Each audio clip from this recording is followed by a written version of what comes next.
100% correct. And, I won't mention the territory, but one of the territories, the girls wanted to use the bowling machine. They had to go pay for it from the Cricket Association.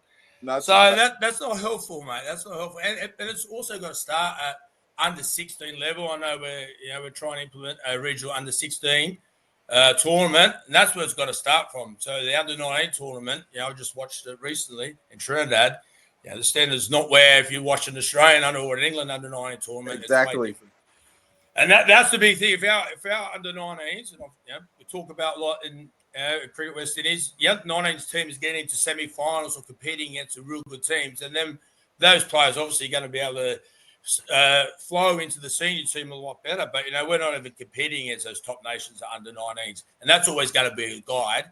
And as you say, if you go around the world, all the other big countries at regional level, they got a full-time head coach, a full-time assistant coach, a physio, strength and conditioning coach for 12 months of the year, and we don't have that. So that's a big area. The other thing I would also like to see, like a 6-month season of home and away cricket at regional level, playing week in, week out, not just a 5 T20 games, 5 50 over games, and that's the women's season done. But 100% right. And only now, which we might talk about a bit further, I actually don't get to see the players who really work on their games, because we have a tour of them. We had a month or so off, and everyone goes home and they try to do some work in their regions. But I only see the players pretty much on tour or 2 weeks before we go on the tour for a mini camp, which really it's always about prep for that tour or prep for that World Cup, not really making change and implementing changes for technique and et cetera, et cetera.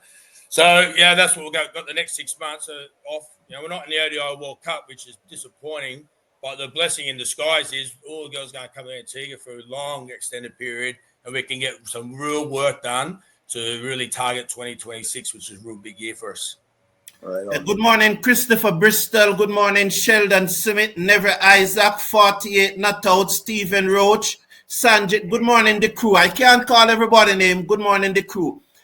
Shane, I want you to follow up on what you just said, because it sounds unbelievable to me, and I'm perturbed. You are saying that a member of the West Indies Cricket Board, who Cricket West Indies fund every month, is telling a senior woman cricketer that they need to pay for the bowling machine? Yeah, that was in 2023. Yep. 100%. Okay. Unbelievable.